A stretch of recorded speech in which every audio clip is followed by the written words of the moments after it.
It's much bigger than many of us expected. Microsoft Flight Simulator 2024 is going to be perhaps the largest game, the largest sim that has ever been attempted. Now, at the very least, I guess I should say it's much larger than I expected anyway. In a new interview with PC Gamer, head of Microsoft Flight Simulator Jörg Neumann revealed some very compelling details about the upcoming sim.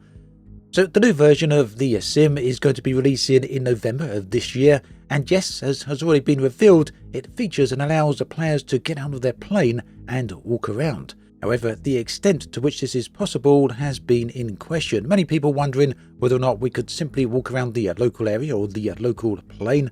Turns out it's far more detailed than that. Jörg Neumann describes the environment as detailed as a first-person shooter environment, so that means these areas are going to be very detailed indeed. And to highlight just how vast these areas will be, Jörg mentioned that simmers will be able to walk up their favourite mountain trail. So find a mountain, walk up the local mountain trail and find a cabin at the top. So naturally, a lot of this is probably going to be hype. Microsoft are in the phase where they're trying to market this game and really bring as much attention to it as possible. Yet at the same time, hype doesn't necessarily mean, well, it doesn't mean lying, obviously. It just means sometimes exaggerating.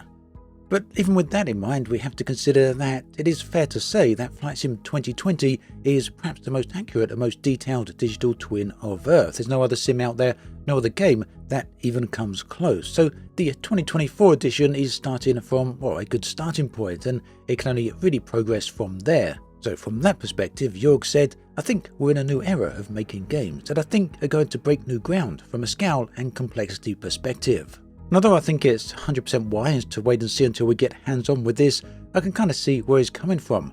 After all, every single ship is going to be in the sim, every single oil rig is going to be in the sim, and many more things besides. All of these are going to be fully explorable. For example, you'll be able to land on some of these ships and then explore them on foot.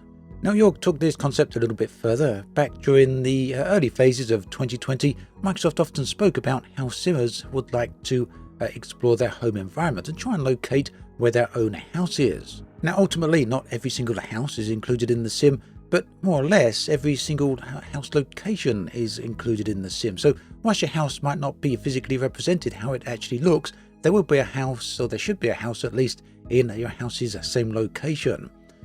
So Jörg mentioned that players are very likely going to want to revisit many of these areas, the implication being, although not directly said, that simmers are now going to be able to explore these areas on foot.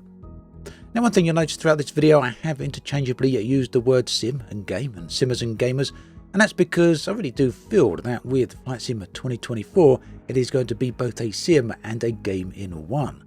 I think that will really generally depend on how you want to approach it and how you want to play it. If you want to play it as a sim, you'll be able to do so.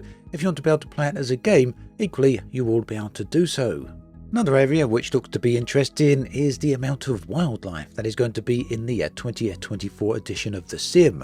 There's no precise numbers on the number of species we can expect to see yet, but Jörg did mention that he once worked on Zoo Tycoon, and I think that had around about 40 different species of animals, and he confirmed that Flight Sim is going to have more than that. Elsewhere in the interview, he confirmed that there are a number of features that Microsoft haven't yet revealed that are going to be present in 2024. So there's more to the sim than Microsoft have so far stated. Now, with all of this being in the sim, all of these very highly detailed areas that you can explore on foot, not to mention the vastly improved graphics and other elements of gameplay, you'd be forgiven for expecting and wondering what the installed size is going to be for this sim. After all, the current version of the sim is 130 gigs or thereabouts to be installed, and then has another few hundred extra gigs for downloading the new world updates and the new sim updates. The obvious expectation then is the new version of the sim, the 2024 edition, is going to be a far larger install. Well, it turns out that's not going to be the case. Jörg Neumann is saying that whilst this isn't confirmed yet, they're not on the final iteration of the sim just yet, ready for release, but they're fully expecting that the release will be around about 50 gigabytes on the install. That's less than half of the install of 2020. The reason for this is because they're moving ever more of the sim over to cloud computing. A lot of it is going to be stored on the Microsoft server, so not just the maps, but also much of the game code as well. Now, obviously, that raises quite a few concerns. You know, a lot of live service titles do require servers for various different reasons, but few of them, if any, actually have much of the client stored on the cloud itself. Microsoft have said that with 2024 they're going with a thin client, and that means that 100% of the client is not going to be stored locally. So not just the map data is going to be on the cloud, but also a part of the client as well. At least after listening to Jörg Newman, as well as some of the recent Q&As, that is my understanding. I do believe I'm correct. I may be wrong on this, but that does seem to be how things are going to work out. Ultimately then, I guess that means a good internet connection is going to be absolutely essential, as is the quality and stability of Microsoft's servers. And the whole implication here is that, whilst it hasn't been confirmed, far from it yet, the implication is that there won't be an offline version of Microsoft Flight Simulator 2024. That obviously has quite a lot of drawbacks depending on, your internet connection for one thing, but also generally how you feel about cloud-based computing and cloud-based gaming.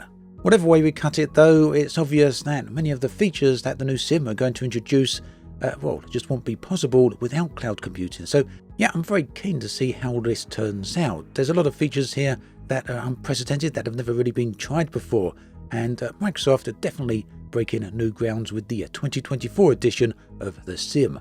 Let me know what you think about all of this in the comment section below. I'd love to hear from you. Meanwhile, why not check out the other video on the screen right here. Thanks for watching, take care, and I'll catch you next time.